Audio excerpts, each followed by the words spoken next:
presented by India Films.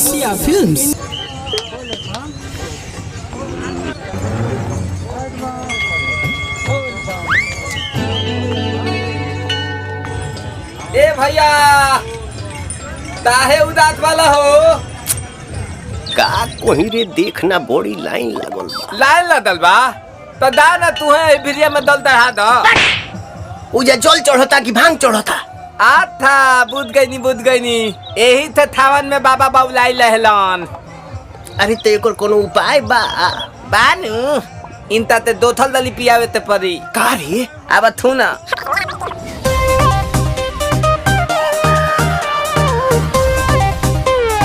हर हर बम बम।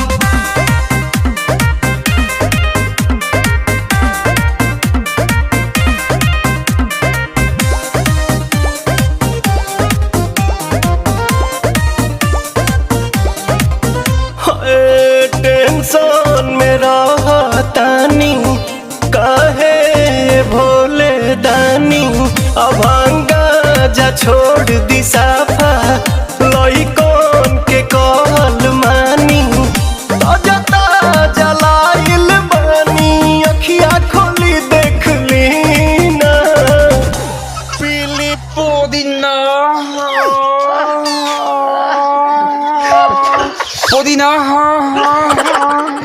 पीली पुदीना पीली पुदीना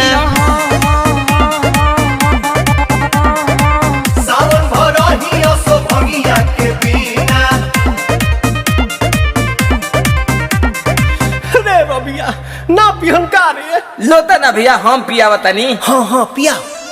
भनिया धो तुलावा थोली बतली तवे तदी। भनिया धो तुलावा थोली बतली तवे तदी। ए तबे लतालाई तली बाबा ए तलोते तदी। ए तबे लतालाई तली बेलूरा ताता तली जानतानी बाबा रउआ भंगिया के बिना काम न चलेला एको दिन राम। तनी का ख्याल करी सेवा के अपन हो चढ़ल बाटे सावन के महीना राम। रुको भौजी ये लोग के समझावा तनी। अले दादा अरे झूठो के भीड़ बाड़ा कइले हो सभे के बाड़ा झुरइले हो। झूठो के भीड़ बाड़ा कइले हो सभे के बाड़ा झुरइले हो। तोहर बिगड़ल काम बन जाई छन भर में। बाबा के शहर में जादेव घर में बाबा के शहर में जादेव घर में बाबा के शहर में। ये बतिया ढंग से ना बोल तू। जाना जल्दी। पुदीना